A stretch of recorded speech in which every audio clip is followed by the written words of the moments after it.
दोस्तों, स्थिर विद्युत में अपने आवेश की परिभाषा, आवेश के गुणधर्म, आवेश का मात्रक, आवेश का विमीय सूत्र, आवेश का इलेक्ट्रॉनिकी सिद्धांत, आवेश उत्पन्न करने की विधियां आदि का आपने अध्ययन किया।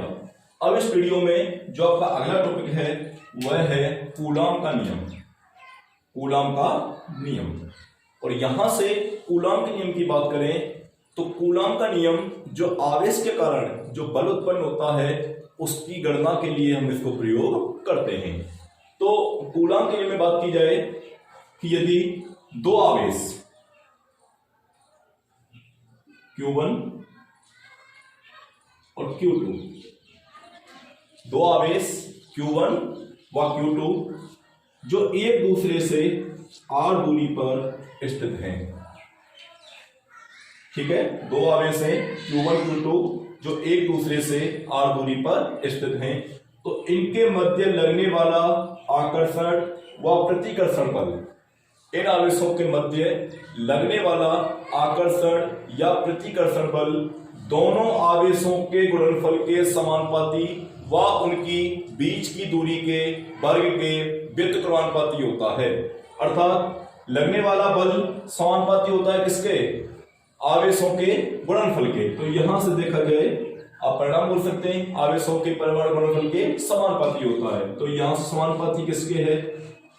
F समानुपाती है Q1 Q2, चाहे बल आकर्षण हो या बल कैसा हो, प्रतिकर्षण हो। इसका अर्थ क्या है? चाहे इनकी प्रकृति समान हो या इनकी प्रकृति असमान हो, चाहे बल आकर्षण हो या कौन सा हो, प्रतिकर्षण हो, दोनों ही बलों का अध्ययन किससे कर सकते हैं? हम कूलॉम के नियम से कर सकते हैं। तो लगने वाला आकर्षण बल या प्रतिकर्षण बल दोनों आवेशों के परिणाम के गुणनफल के समानुपाती तथा बीच की दूरी के वर्ग के व्युत्क्रमानुपाती होता है। तो यहां से सुविधा के लिए आप इनको समीकरण 1 और 2 नाम दे सकते हैं। दोबारा सुन लें, कूलॉम का नियम कि दो आवेशों के मध्य लगने वाला आकर्षण या प्रतिकर्षण बल उन आवेशों के परिणाम के गुणनफल के समानुपाती व उनकी बीच की दूरी के वर्ग के व्युत्क्रमानुपाती होता है। और यहां से दो आवेश Q1 व Q2 है, इनकी बीच की दूरी r है, तो लगने वाला बल समानुपाती है किसके? Q1 Q2। व्युत्क्रम किसके है? r के वर्ग के। यदि दोनों को मिलाया जाए तो यहां से ये निकलेगा आपका F समानुपाती Q1 Q2 upon r square. और जब भी ये समानुपाती का चिन्ह हटता है तो कोई ना कोई नियतांक आता है, और यहां से नियतांक आएगा जी आपका F बराबर K Q1 Q2 upon r square. तो ये होता है आपका कूलॉम का नियम। अगर इसको हम वेक्टर फॉर्म में लिखना चाहें तो F वेक्टर बराबर K Q1 Q2 upon r square. देखो यहां वेक्टर आ गया, K आपका नियतांक होता है, लेकिन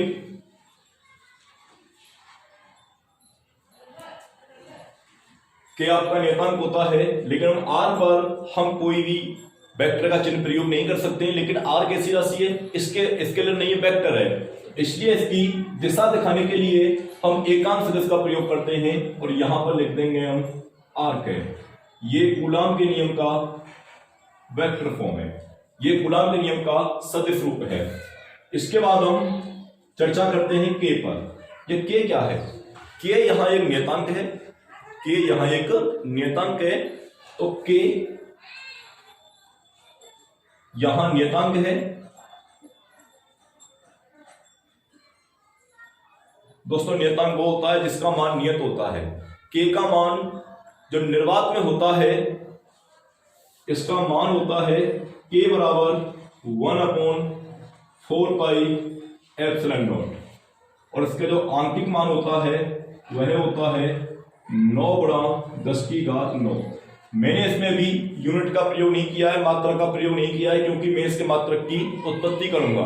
तो यहां से जो K का मान होता है, यहां पर देखो एप्सिलॉन नॉट आ रहा है, ये विद्युतशीलता होती है, ये माध्यम को दिखाता है। अगर यहां पर नॉट लगा रहा है, शून्य लगा रहा है, तो इसका अर्थ क्या है? या तो जो आवेश रखे गए हैं या तो वहां पर हवा है या वहां पर क्या है, निर्वात है। इस पर चर्चा करेंगे हम। यदि यहाँ पर नोट नहीं आ रहा है तो इसका अर्थ क्या है, वहां पर कोई ना कोई माध्यम है। इसका मान अलग अलग पदार्थों के लिए अलग अलग होता है। फिलहाल हम अध्ययन कर रहे हैं किस पर, निर्वात के लिए या वायु के लिए। तो अब यहां से आपका इसी का अगला पॉइंट है के का मात्रक व विमीय सूत्र। तो के का मात्रक व विमीय सूत्र। तो देखिए के का मात्रक व विमीय सूत्र। तो जो मात्रक होता है वो वेक्टर फॉर्म से कोई प्रभावित नहीं होता है, इसलिए वेक्टर का प्रयोग नहीं करेंगे इसमें। तो यहां से सबसे पहले सूत्र लिखें ए बराबर के Q1 Q2 upon are square. ए बराबर के Q1 Q2 upon are square. के का मात्रक निकालना है इसलिए के को यहां से फ्री करेंगे। तो यहां से एफ आर स्क्वायर बराबर के Q1 Q2 और यहां से के बराबर F R square upon Q1 Q2 और यहां से देखा जाएगा के का मात्रक। तो क्या निकलेगा, देखो यहां से जो बल है, बल का मात्रक होता है न्यूटन, आर मीटर स्क्वायर, आवेश का होता है कूलाम, सबसे प्रचलित मात्रक होता है इसका कूलाम, लेकिन आवेश हम गुणा में है तो कूलाम इंटू कूलाम, कूलाम का स्क्वायर। तो नीचे है ऊपर किसका हो जाएगा ये माइनस का, तो प्रति कूलाम स्क्वायर। ये होता है के का मात्रक। तो यहां पर लिख सकते हैं हम 9 इंटू 10⁹ न्यूटन मीटर स्क्वायर प्रति कूलाम स्क्वायर। तो ये होता है के का मात्रक। अगर यहां पर विमा निकाली जाए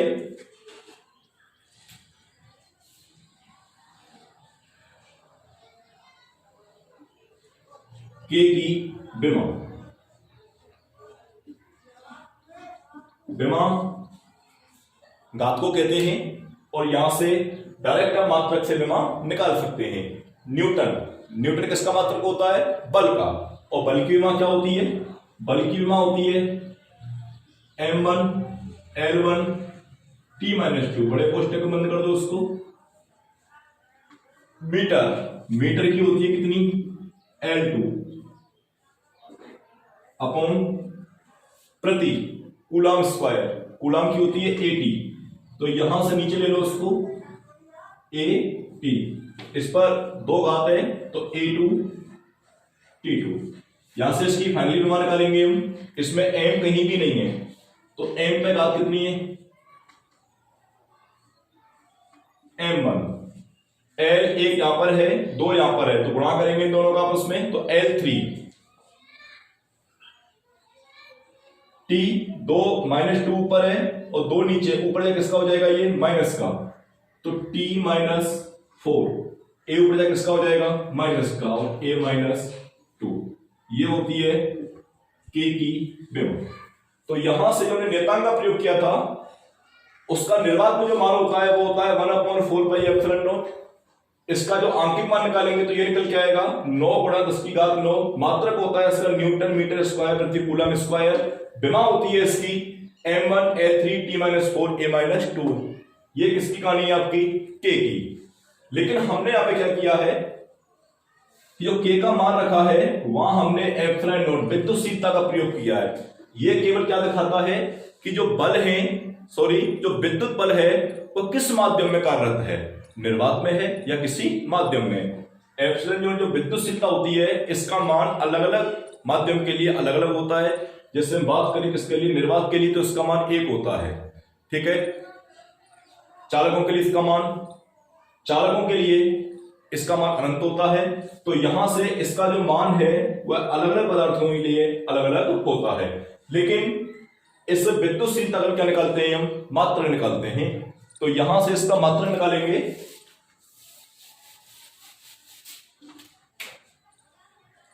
तो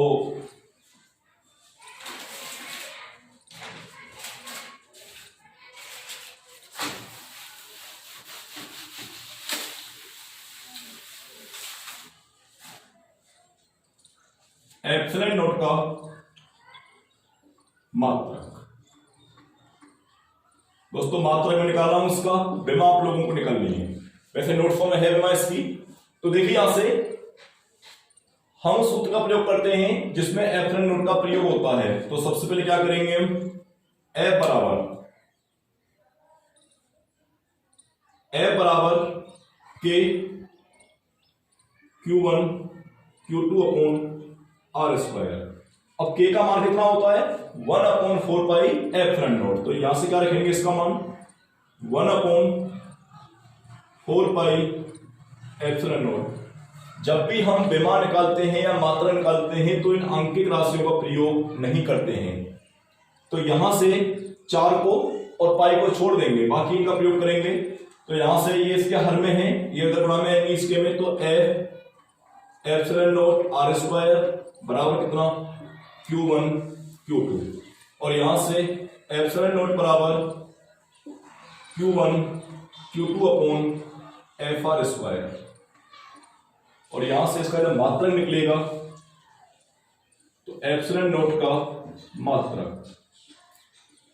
तो ये निकल के आएगा आपका, देखिए Q into Q, coulomb into coulomb, coulomb square, बल का मात्रक न्यूटन, R का मात्रक मीटर, लेकिन R का नीचे तो क्या हो जाएगा आपका ये मीटर स्क्वायर। तो ये होता है कि आपका एप्सिलॉन नोट का मात्रक। अगर इसकी विमा निकालना चाहें आप लोग तो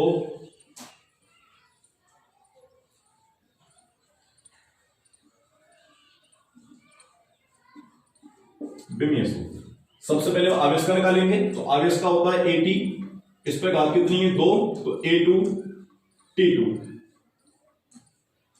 बल का निकालेंगे आप लोग, बल का विमीय सूत्र क्या होता है, बल का होता है जी आपका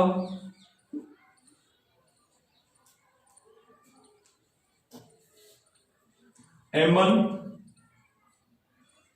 L1 T-2, और यहां पर जो ये बल आपका नीचे है तो यहां पर घात कितनी आपकी -1, तो यहां पर घात कितनी आपकी -1, और ये भी किसका हो जाएगा आपका माइनस का, क्योंकि आप देख सकते हैं आप एप्सिलॉन नोट बराबर Q1 Q2 upon FR square.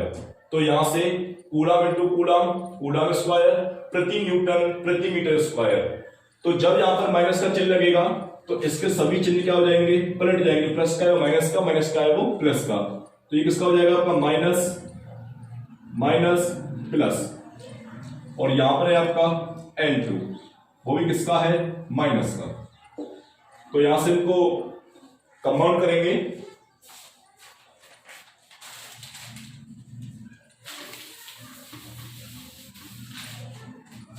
तो सबसे पहले m ले लेते हैं, m इसमें केवल एक -1 है। फिर इसमें l लेते हैं, l आपका ये रहा, 2 आपके ये रहे, तो l -3।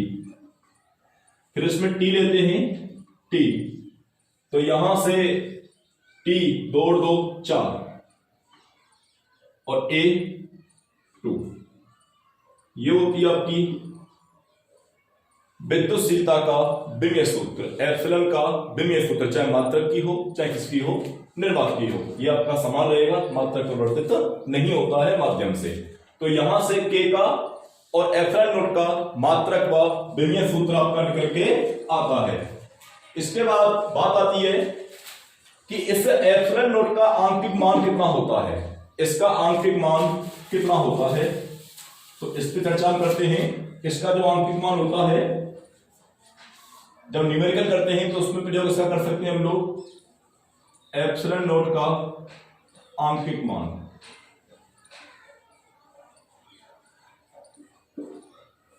और ये होता है आपका 8.85 गुणा 10 की घात -12। इसका मात्रा लिख देते हैं पीछे, कूलम स्क्वायर प्रति न्यूटन प्रति मीटर स्क्वायर। यह होता है एप्सिलॉन नोट का मात्रक व विमीय सूत्र। इसके बाद में हम चर्चा करेंगे एक कूलम आवेश की, यानी एक कूलम आवेश क्या होता है, एक कूलम आवेश को कैसे हम परिभाषित कर सकते हैं।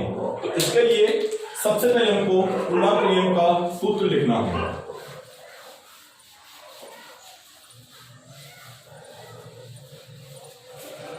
तो सबसे पहले F बराबर K Q1 Q2 upon R square, और K का जो मान होता है वह होता है 9 गुणा 10 की घात 9। तो इस मान को आप यहां पर पुट कर सकते हैं। तो F बराबर 9 गुणा 10 की घात 9 Q1 Q2 upon R square. अगर मैं कहूं कि दो आवेश हैं, इसको थोड़ा यहां समझ लेते हैं। दो आवेश Q1 और Q2 हैं। दोस्तों समझ रहे हैं इसको? दो आवेश Q1 व Q2 हैं जो R बराबर इकाई दूरी यानी 1 मीटर ले सकते हैं हम, इकाई दूरी पर स्थित हैं, और इनके मध्य जो कार्यरत बल है, यहां से समझना, इनके मध्य जो कार्यरत बल है उसका मान यदि 9 गुणा 10 की घात 9 न्यूटन है तो प्रत्येक आवेश का मान 1 कूलम होगा। अर्थात यदि हमें F का मान इसके बराबर करना है तो ये तीनों राशि आपकी 1-1 होंगी। यदि F का मान 9 गुणा 10 की पावर 9 है तो इसका अर्थ क्या है कि जो आवेश है ना उसका परिणाम कितना है, 1 कूलम है। इससे कल क्या थी आपकी, क्या 1 कूलम की परिभाषा। अर्थात दो आवेश एक दूसरे से 1 मीटर की दूरी पर स्थित हैं। इसका अर्थ क्या है कि दो आवेश एक दूसरे से 1 मीटर की दूरी पर स्थित हैं, यानी कि R बराबर 1 मीटर। उनके मध्य जो बल कार्य कर रहा है उसका मान कितना है, F बराबर 9 गुणा 10 की घात 9 न्यूटन। ये उनके मध्य बल कार्य कर रहा है, तो इसका अर्थ क्या है कि दोनों आवेश Q1 बराबर Q2 का मान क्या होगा, 1 कूलम होगा। इससे बोलेंगे हम 1 कूलम आवेश की परिभाषा। इसको इसमें सेट कर देते हैं। तो F बराबर 9 गुणा 10 की घात 9 1 इंटू 1 अपॉन 1, 1 का स्क्वायर 1 ही रहता है। तो यहां से F बराबर क्या होगा, 9 गुणा 10 की घात 9 न्यूटन। तो इसको एक बार दोबारा परिभाषित कर सकता हूं मैं कि दो आवेश जो एक दूसरे से 1 मीटर की दूरी पर स्थित हैं, दो आवेश जो एक दूसरे से 1 मीटर की दूरी पर स्थित हैं तथा उनके मध्य लगने वाला बल 9 गुणा 10 की घात 9 न्यूटन है, तो प्रत्येक आवेश का परिणाम क्या होगा, 1 कूलम होगा। इसे हम 1 कूलम आवेश कहते हैं। इसके बाद बात आती है कूलम के नियम से। चलो उसको बाद में पढ़ते हैं, पहले इसका एक टॉपिक और है कूलम के नियम का सदिश रूप, या स्पष्ट करो कि कूलम का नियम न्यूटन की गति के नियम का पालन करता है। अर्थात जो न्यूटन की गति का तीसरा नियम है, क्या कूलम का नियम भी उसी प्रकार कार्य करता है। अर्थात क्रिया प्रतिक्रिया के नियम का पालन करता है। क्रिया प्रतिक्रिया नियम होता है जब हम किसी वस्तु पर क्रिया करते हैं तो उसके जस्ट विपरीत क्या होती है, प्रतिक्रिया होती है। इससे पहले मैं आपको एक वेक्टर फॉर्म बताना चाहूंगा कि मान के चलो ये आपका A है और ये आपका B है, ये आपका A है और ये क्या आपका B है। तो मैं लिख सकता हूं कि AB बराबर क्या, B है। दोनों का परिणाम समान है, लेकिन मैंने भी इसमें केवल किसका प्रयोग किया है, परिमाण का प्रयोग किया है, दिशा का प्रयोग नहीं किया है। अर्थात A से B की ओर चाहे B से A की ओर, दोनों का मान क्या है, समान है। लेकिन अगर मैं इस पर दिशा लगा दूंगा कि AB वेक्टर बराबर क्या, BA वेक्टर, तो ये सही नहीं है। इसका अर्थ इधर से इधर की ओर, तो इसका अर्थ क्या, इधर से इधर, दिशा क्या हो गई इसकी, विपरीत हो गई। दिशा क्या हो गई इसकी, विपरीत हो गई। और यहां पर इनको समान करने के लिए, इनको बराबर दिखाने के लिए, इक्वल दिखाने के लिए हमें यहां माइनस का प्रयोग करना पड़ता है। यानी कि AB वेक्टर बराबर क्या, माइनस के BA वेक्टर। अगर हम यहां पर इसका प्रयोग नहीं कर रहे तो आप इसको डायरेक्टली बराबर लिख सकते हैं, क्योंकि मैंने बोला कि नगर से डीग की दूरी कितनी है, 25 किलोमीटर है। नगर से डी की दूरी कितनी है 25, तो डी से नगर में कितना होगा 25 होगा। दूरी तो बराबर है, दूरी तो बराबर है, लेकिन डायरेक्शन क्या है विपरीत है, डायरेक्शन क्या है विपरीत है। तो इसलिए इनको विपरीत दिखाने के लिए हमें किसका प्रयोग करना पड़ता है, माइनस का प्रयोग करना पड़ता है, और यही प्रयोग हम इसमें करेंगे। तो आपका अगला टॉपिक है कूलाम के नियम का सदिश रूप। कूलाम के नियम का सदिश रूप, और या कैसे भी आ सकता है, स्पष्ट करो कि कूलाम का नियम न्यूटन की गति के नियम का पालन करता है। सवाल आपका यहां से ऐसे भी बन सकता है। तो सबसे पहले आप यहां पर एक निर्देशांक लेंगे, निर्देशांक आपका द्विमीय हो सकता है, और यहां से इसका आप नाम देंगे बाई एक्स। इसके बाद में यह आपका मिडिल पॉइंट हो गया, यहां से दो आवेश हैं, एक आपका Q1 है और एक आपका Q2 है। इन बिंदुओं पर आवेश आपके ये स्थित हैं, ठीक है। इसके बाद में यहां से मूल बिंदु है, तो इसकी दूरी ले सकते हैं आप R01 और R02, या डायरेक्ट आप R1 R2 भी ले सकते हैं। अब ये वाला आवेश इस पर बल लगाएगा और ये वाला आवेश इस पर बल लगाएगा।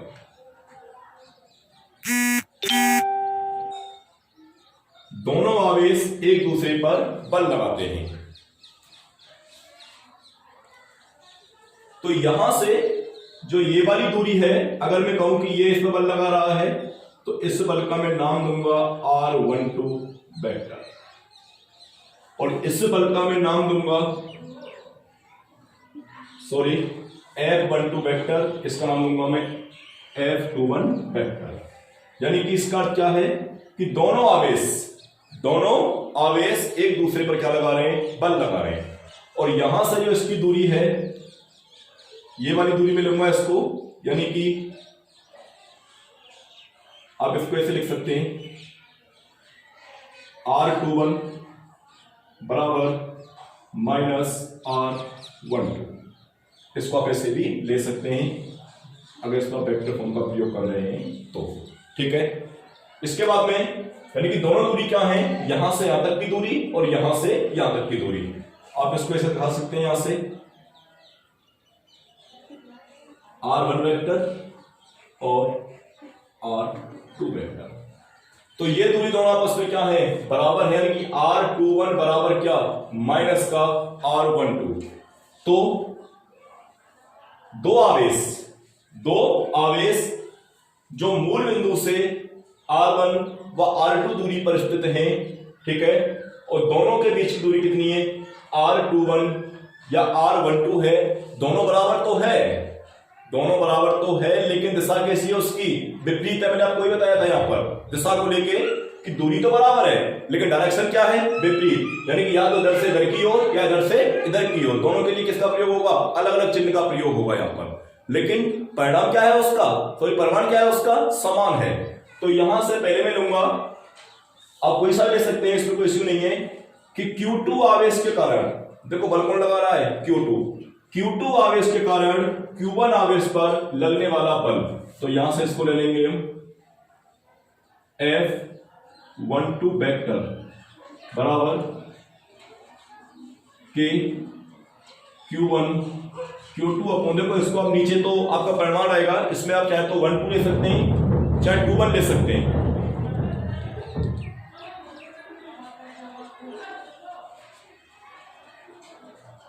दोस्तों जस्ट होल्ड 1 मिनट।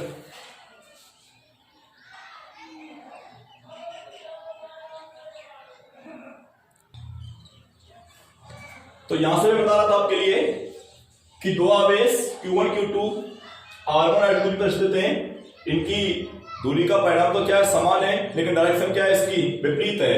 तो पहले मैंने लिया यहां पर Q2 आवेश के कारण Q1 पर लगने वाला बल, तो मैंने लिया इसको F बराबर के Q1 Q2 अपॉन r21 का होल स्क्वायर।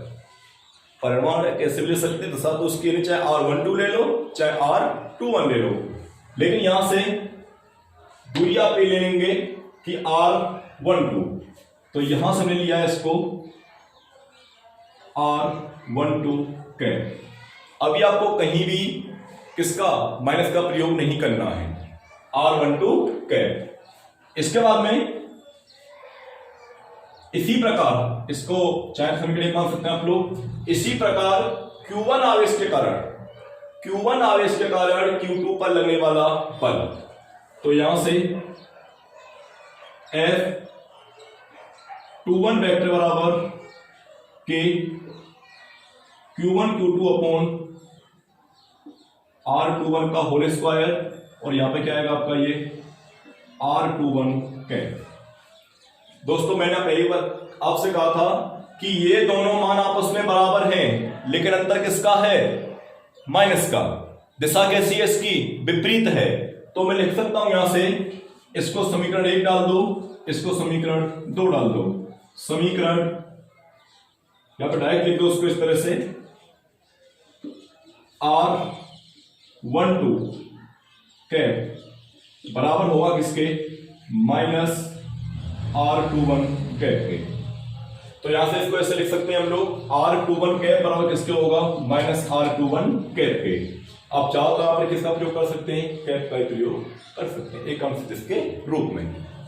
अब यहां से तब समीकरण 1 से क्या होगा, समीकरण 1 से तो R12 के स्थान में क्या आ जाएगा, R21, तो यहां से F12 वेक्टर बराबर होगा किसके, KQ1 Q2 अपॉन R21 का होल स्क्वायर, और यहां से किसका चिन्ह हो जाएगा आपका ये माइनस का R21 कैप, क्योंकि हमने ये वैल्यू इसके बराबर कर दी क्योंकि दोनों की दिशा क्या है, विपरीत है। और यहां से इससे माइनस का प्रभाव आगे दिखा दो, तो F12 बराबर माइनस के Q1 Q2 अपॉन R21 का होल स्क्वायर, और यहां पर क्या आएगा आपका R21 के। तो ये वाला मान और ये वाला मान दोनों क्या आपस में बराबर हैं, अंतर किसका है, एक प्लस का है, एक किसका है, माइनस का है। तो मैं लिख सकता हूं यहां से कि F21 बराबर माइनस के F12, क्रिया प्रतिक्रिया, इसे क्या बोलते हैं हम, न्यूटन की गति का तृतीय नियम, अर्थात क्रिया प्रतिक्रिया का नियम। तो इस प्रकार जो कूलॉम का नियम है वो किसका पालन करता है, न्यूटन की गति के तृतीय नियम का पालन करता है। ठीक है, इसे कूलॉम के नियम का सदिश रूप भी कहते हैं।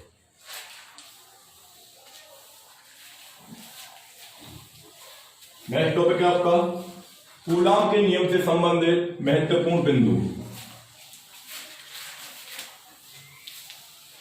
तो सबसे पहले सूत्र लिखेंगे इसका, F बराबर के Q1 Q2 upon R square, vector का प्रयोग कर सकते हैं और यहां पे क्या लगा सकते हैं आप, R कैप लगा सकते हैं। तो सबसे पहली बात क्या है, यहां पे मैं दिखाना चाहूंगा कि जिस प्रकार गुरुत्वाकर्षण में आपने पढ़ा था न्यूटन का नियम, जिस प्रकार किसमें गुरुत्वाकर्षण में न्यूटन के नियम का महत्व होता है, ठीक उसी प्रकार विद्युत की में कूलॉम के नियम का महत्व होता है।